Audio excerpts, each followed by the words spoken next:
Hi everybody! So this is my update video. I said I would update you guys on the March 21st appointment with Jasmine, and that's what I'm doing today. So we had the first part of the diagnosis appointment last Thursday, so I'm going to update you guys on it today. So in the morning, we had an appointment with the psychiatrist, psychologist, and a clinician. I don't know how to pronounce that word, but it's the person that runs the clinics. So like clinician, I don't know, I'll write it down for you and you can just read it because I don't know how to pronounce it at all. The three of them met with us in an office with like some toys in the corner for Jasmine to play with, even though she did not want to play with them at all. She was cranky and clingy and crying and just not in a good mood at all that morning. Was not cooperative. The lady tried to play with her and she just stayed in her stroller and wouldn't even leave her stroller, but she was watching her play. So the psychiatrist, you could tell there was a lot going on in his head, and I just would pay $1 million to be in his head in that appointment because I have no idea like what he was writing down or what he was thinking, but he was always asking us questions and always watching Jasmine like intently, and I don't know what he was thinking. Like I don't know. I feel like I was left at this appointment more confused than I was going into the appointment, because he asked us why did we think autism, and I explained to him that it was because that's what everybody was telling us. Like the first pediatrician we met with said it might be autism. And then at the screening clinic, they labeled her highly likely autistic. So I explained that to him, like that's the only reason why we thought autism is because nobody else has told us anything else that it could be. Everybody's saying it could be autism. So in order to be diagnosed with autism, you need to have problems in 3 areas, which I believe are social, communication, and sensory. And if you don't have a problem in each of those categories, then I don't think you can be diagnosed as autistic. So he explained to us that he thinks the communication problem, because she does have like a serious communication and social sensory problems. The social one's a big question mark, because he thinks that if she was able to talk, then she would be more social. Because it's not like she shuns other people, she watches them. She'll like, instead of playing with the kids, she'll sit aside and watch them. So it's like almost like somebody who like wants to go but doesn't know how. And she does give great eye contact, and she does have social smiles, and she does interact with people. Like she interacts with us. She interacts with my mom. She will interact and look at and play with like her aunts and her cousins and stuff. She doesn't know how to play technically, but she does smile at them and is interested in them. So the social thing is a big question mark. So after that appointment, because of all the questions about why autism and stuff like that, I asked him, do you not think that she's autistic? And he said he's 50-50. He'll have to wait for the afternoon appointment to get their reports to see if he was going to call her autistic or not. So this appointment was like maybe 2 hours long, and it was basically just questioning everything, like questioning my husband and I about like how she was brought up and when was the first sign and how was my labor and delivery and was she sick as a baby, and all this stuff that we've answered 1,000 times before. They just asked it all again, and he was observing her, and every time he wanted to write something down, he would point at his assistant, and his assistant would write it down for him. So he doesn't even write his own notes. And he just looked like a genius. I don't know. I was a bit intimidated by him, to be honest. But he was nice enough. And Jasmine wanted nothing to do with any of them. So he asked me another question that kind of caught me off guard. He asked me what if Jasmine doesn't talk and that's just the way she's going to be forever and there's no diagnosis? Like she just something that she can't do. She can't talk. What then? I looked at my husband and I was like, then that would be our biggest nightmare. And I just started crying. And I never, like, that question caught me off guard because it never ever crossed my mind that Jasmine was never ever gonna talk.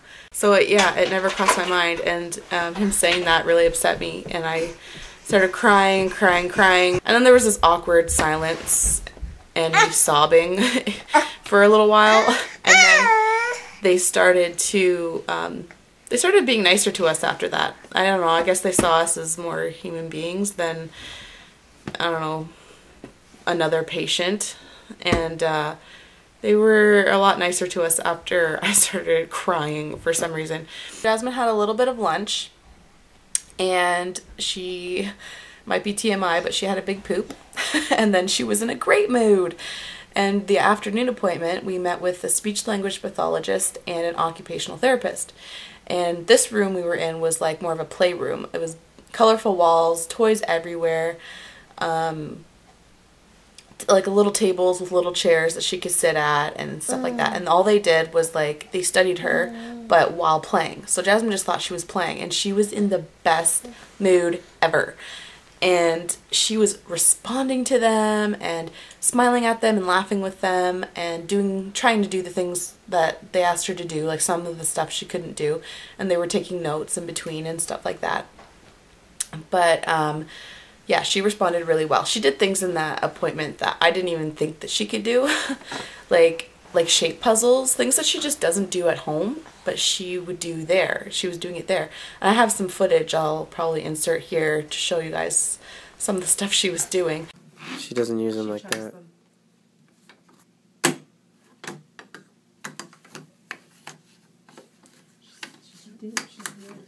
If she's in one of these moods, I would call this a responsive mood. Yeah. Sometimes she will not be in this mood, but when she is, she's when you have to, like, it's great that she's in this mood for you guys today. I don't want to see what she can do this. I mean, yeah. Okay. So she was in a much better mood for the afternoon appointment, and that went really well. So after that appointment, they're like, okay, we're done. You can go home now. And do you have any more questions before you leave? Because we're not going to see you again for another 3 weeks. So I just asked at that point,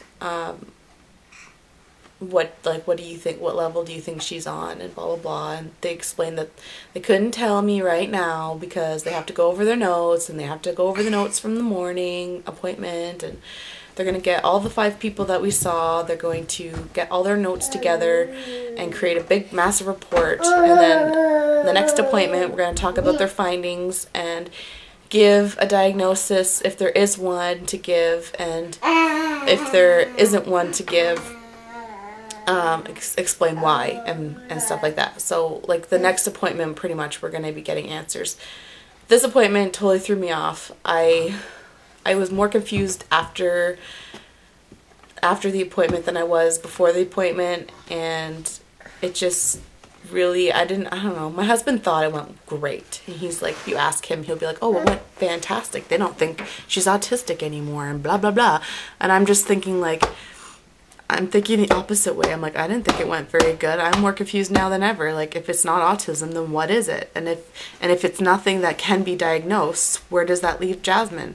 She's gonna need help in school. I have to register her for school this September, and she's getting older, and she's still not talking. So, like, if there's no I'm just worried that there's not going to be a diagnosis, and that might sound bad, but a diagnosis is almost a blessing in disguise, because with a diagnosis you get a certain amount of help. So if they're autistic, they get, like, in school they get a TA and extra learning supplies and extra help and all this stuff, right? And, like, let's say she was something else, like, off the top of my head, like, if she had Asperger's or something, then she would get this much help. And if she had this, then she would get this much help.